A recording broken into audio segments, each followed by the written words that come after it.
hold it up where you can Well, see I'm what it going says. to. I'm Adrian Smith. And I'm Martin Smith. We are the cone people.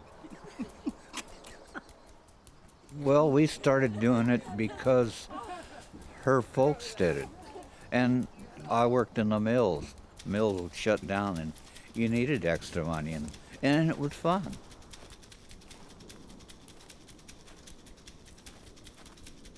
Pretty impressive how much work all these squirrels accomplish.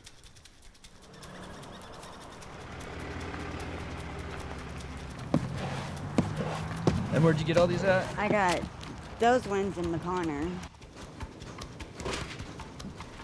We were born and grew up in the woods here, and the trees mean a lot.